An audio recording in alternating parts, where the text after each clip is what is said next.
So, I want you to imagine for a second that you are leaning your entire body weight against a wall. Okay. Just really leaning into it. It feels solid, Yeah. dependable. You can just completely relax your muscles because the structure is holding you up. Right. You feel completely supported. Exactly. But what you don't realize is that the wall is actually slowly and silently moving backward on a set of tracks. Oh, wow. That's a terrifying image. Right. You're still standing and you still feel like you're in control of your posture, but you aren't the one holding yourself up anymore. The structure is doing it for you. Yeah, and your balance is now entirely at its mercy. And, well, today we are looking at an observation that asks what happens when that moving wall is actually artificial intelligence. Which is such a fascinating framing. It really is. Our mission for today's deep dive is to explore one specific record of observation by Tommy Yoshida, who is also known by his Japanese name, Tommy Yoshida. And before we really get into the mechanics of that moving wall, I think we need to set some ground rules for what we're actually doing here today. Yeah, definitely. Because this isn't your typical tech discussion. No, not at all. This deep dive is not about evaluating AI models. We aren't going to teach you AI life hacks or prompt engineering tricks. Right. No top 10 ways to use AI for productivity today. Exactly. And we are certainly not here to reach some firm, definitive conclusion about the future of technology. We're operating under the explicit premise that we are all right now in a transitional period. A very messy transitional period. Yeah. And because of that, incomplete thoughts, pending questions, and things that we'll refer to as blank spaces, they're going to be left exactly as they are. Which means no neat bows at the end of this discussion. And we should probably add that some parts of this exploration, especially when we start looking at how language, technology, and human judgment are all kind of colliding right now, it might feel a bit unnatural. Yeah, there's definitely a slight sense of discomfort baked into Yoshida's observation. For sure. But we and Yoshida are consciously agreeing to just accept that discomfort as an intentional part of the process. So to you listening, we really want you to lean into that feeling today. Right. Rather than trying to mentally fix it or resolve the tension, it is entirely okay to just sit with the friction. Yeah. And the setting for Yoshida's observation provides plenty of friction. He specifically looks at the world of financial assessment and screening. Which, is the domain of evaluating risk, deciding on business loans, assessing credibility. Right, which seems like a very grounded, numbers-driven place to start. I mean, historically, a financial screener spends their days reading between the lines of ledgers, right? Yeah, looking at a business owner's history, digging into the weeds. And making a judgment call on character and risk. But now, AI is being introduced into this highly regulated field, and it's positioned merely as a support tool. Just a helpful assistant.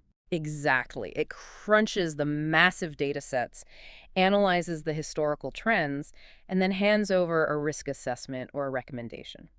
So the AI does the heavy lifting, but there is this foundational rule that keeps the whole system seemingly stable. And acceptable to regulators, I imagine. Yes, exactly. Acceptable to regulators and the public. And that rule is the final responsibility stays with the human. The human is the one who reviews the recommendation and signs on the dotted line. Right. And that assumption of responsibility is what makes the current integration of AI into finance look perfectly fine from the outside. Because the human is still the ultimate gatekeeper. Like, the organizational chart hasn't changed at all. The legal liability hasn't changed either. Right. If a massive fraudulent loan gets approved, the regulator doesn't subpoena the software.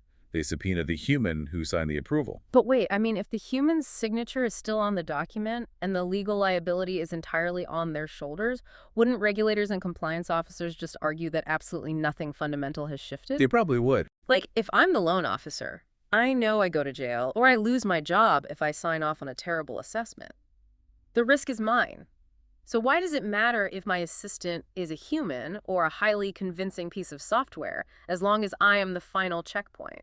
Well, because legal liability and cognitive reality are two very different mechanisms. Oh, interesting. Say more about that. You're focusing on the formal structure, right, which remains rigid.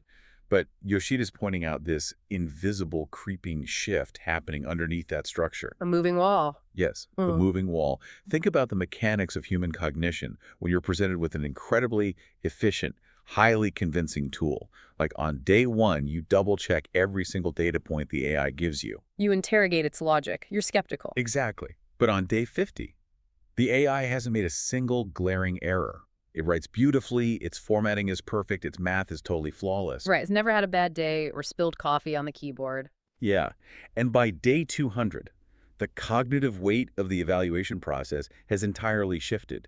You're no longer actively evaluating the risk, you are passively verifying the AI's assessment. Because the brain is fundamentally lazy, right? It loves shortcuts. Precisely. The psychological mechanism of complacency just takes over.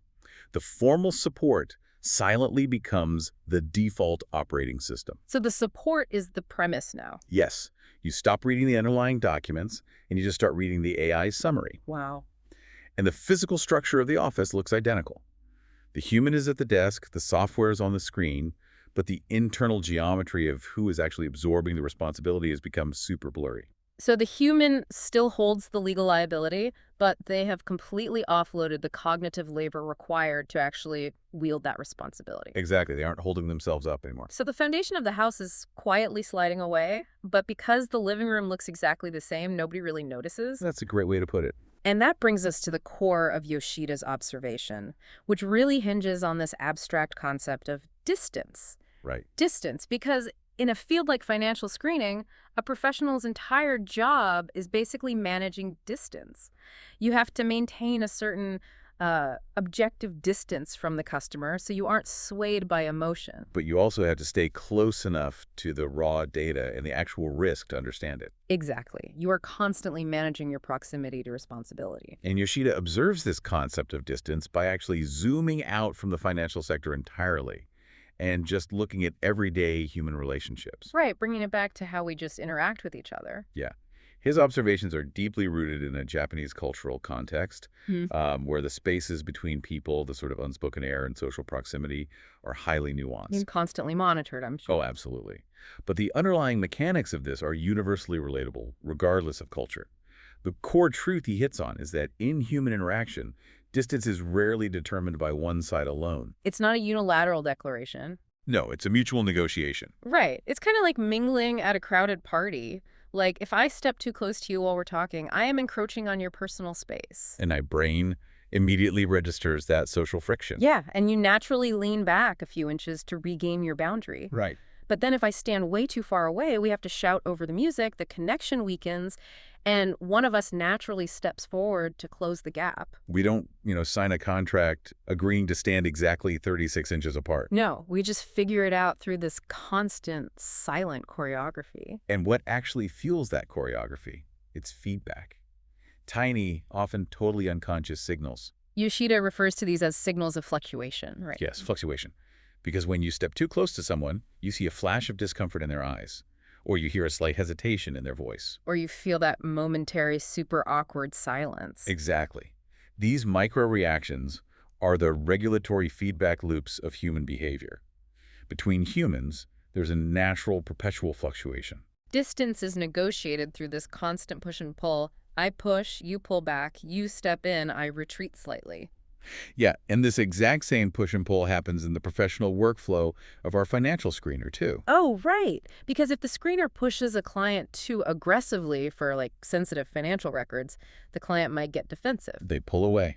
They become super brief in their emails. Right. And that friction tells the screener they need to adjust their approach, maybe soften their tone a bit. Or conversely, if the screener is too detached and delegates everything to a junior human analyst, that junior analyst eventually sighs or complains about the workload or pushes back. Which signals to the senior screener that they are getting way too far away from the actual work. Exactly. The human on the other side of the interaction is always reflecting your proximity back to you. They return the distance. Return the distance. I love that phrasing. Yeah.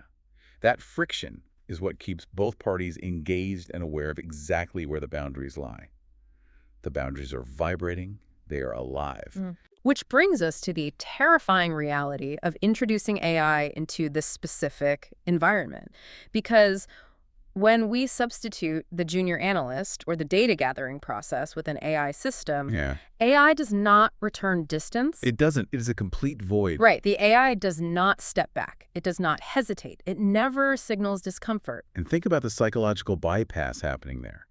When the human colleague sighs, Your brain registers social friction and triggers a self-correction mechanism. You realize, oh, I'm offloading too much. But when you surrender your critical thinking to an AI financial screening tool, asking it to evaluate, I don't know, 10 complex portfolios in 3 seconds. The tool just instantly, silently generates the report. Right. It never says, hey, you're leaning a little too heavily on me today. You need to do this one yourself. Never. There is zero friction. And without friction, momentum just carries you forward. If the system never pushes back, the distance is no longer something that emerges mutually between two sides. The physics of the interaction fundamentally change. Exactly. It becomes a completely one-sided dynamic where the human is carrying 100% of the responsibility for maintaining the boundary. Which is an incredibly fragile state for any system, let alone the global financial system. Seriously. We are taking a domain built entirely on assessing risk and assuming human responsibility, a domain that has historically relied on mutual distance and human fluctuation to stay honest. And we're injecting a non-fluctuating, frictionless entity right into the center of it. Right. When the AI presents a judgment and the human receives it, the boundary of how close or how far the human stands from that judgment is entirely invisible. Because if the AI doesn't flinch, how do you know when you've crossed the line? You don't. You could be miles over the line into blind reliance, completely checked out of the cognitive process, and you would never feel it. Yeah, it's like removing all the weight plates from an exercise machine, but still going through the motions expecting to build muscle. Wow, yes. The resistance, the hesitation, the pushback, the friction of reading the dense ledger yourself. That is the only thing that keeps the human cognitively engaged with the risk. And without that resistance, the AI support just quietly swallows the responsibility whole. And Yoshida really emphasizes how difficult this shift is to perceive from the outside. Right. Oh, incredibly difficult. Because the outcome, the generated report, the approved or denied loan, it still happens. The business just keeps moving. Exactly. But the internal geometry of the decision-making process is radically altered. Yeah. We have humans who are legally responsible for risk, but they are completely disconnected from the proximity of that risk because the machine mediating it offers zero spatial feedback. Okay, so normally when we dissect a systemic problem like this on a deep dive, an invisible shift in human cognitive responsibility, our instinct is to immediately pivot to a solution. Of course. We want to outline the new corporate workflow. We want to draft the proposed government regulation or build an AI guardrail that artificially prompts the human with a pop-up saying, hey, are you sure you actually read this? Right, a tech fix for a tech problem. Yeah. But Yoshida deliberately stops his observation before doing any of that. He does not move into the assessment stage. No, he offers no solution, no policy change, no life hack for maintaining your cognitive distance. He just stops. Which, if we were being totally honest, feels deeply uncomfortable. Oh, it really does. Because we're so conditioned by modern optimization culture to demand immediate fixes. Like, if there's a problem with our productivity or our tools, we want the patch update right now. We hate unresolved thoughts. Yes, unresolved thoughts create cognitive dissonance. But going back to the rules of engagement we set at the very beginning of this deep dive, this is where the value of Yoshida's observation truly lies. Exactly. He leaves us with what is known in Japanese as yohaku. Yeah. Yeah, it translates roughly to blank space or deliberate emptiness. Yeah. It's like the space left unpainted on a canvas, which is just as important as the brushstrokes themselves. I love that concept. By refusing to fill the space with a hasty solution, Yoshida is issuing a call to simply sit with the realization. We don't need to immediately patch the hole. We need to spend time actually looking at the hole to understand its actual shape. Right. We need to sit with the unsettling fact that our relationship with this new, powerful technology entirely lacks the basic physics of human push and pull. And honestly, it's kind of liberating to realize we don't have to have the definitive answer today. We just have to actively notice the missing signal. Yeah. We have to notice that the mirror we are looking into every day is not reflecting our distance back to us. Because if Yoshida had ended his observation with, like, a 5-step plan for AI compliance, we would have just categorized it as a business strategy. We'd nod our heads, file it away, and stop thinking about it. Exactly. The yohaku, the lack of a neat conclusion, it forces the philosophy of distance to stay lodged in your brain. Because the moment you slap a warning label or a regulatory compliance checkbox onto the AI, it just becomes another piece of the frictionless background. You click, I agree, and move on. Right. But the blank space forces active awareness. It forces you to be the one monitoring the boundary, Because as we've established, the AI is a void. It will never monitor the boundary for you. Never. This invisible shift in responsibility isn't just a bug to be patched by next Tuesday.